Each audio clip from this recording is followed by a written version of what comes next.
নোয়াখালীতে সম্পত্তির জন্য মাকে হত্যা চেষ্টা, গ্রেফতার 2। লক্ষ্মীপুরের সদর উপজেলার লাহারকান্দি ইউনিয়নের কুতুবপুর গ্রামে সম্পত্তির জন্য মাকে নির্যাতন ও হত্যা চেষ্টার অভিযোগ করা মামলায় ছেলে ও পুত্রবধূকে গ্রেফতার করেছে পুলিশ। মঙ্গলবার 9 জুন গ্রেফতারের বিষয়টি নিশ্চিত করেছেন অতিরিক্ত পুলিশ সুপার হুসাইন মোহাম্মদ রায়হান কাজেমি।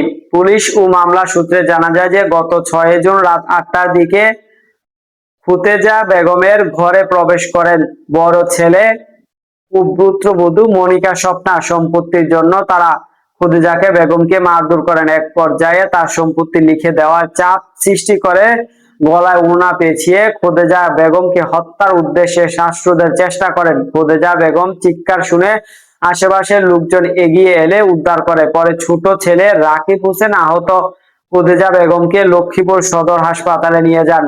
এ ঘটনায় ফুতেজা বেগম ছোট ছেলে মোহাম্মদ রাকিব হোসেন বাদী হয়ে লক্ষ্মীপুর সদর থানায় মামলা করেন। পরে অভিযান চালিয়ে অভিযুক্ত ফখরুল রাজু ও তার স্ত্রী মল্লিকা স্বপ্নাকে গ্রেফতার করে পুলিশ। ছেলে রাকিব হোসেন আহত অবস্থায় মল্লিকাকে নিয়ে যায়। মামলার তদন্ত কর্মকর্তা লক্ষ্মীপুর সদর থানার এসআই শাহিনুর ইসলাম বলেন যে মামলার প্রাথমিক তদন্তের ঘটনার সত্যতা পাওয়া গেছে। অভিযুক্তদের গ্রেফতার করে আদালতে সোপর্দ করা হয়েছে। দর্শক, সাবস্ক্রাইব করবেন, লাইক করবেন, শেয়ার করুন, কমেন্ট করতে ভুলবেন না।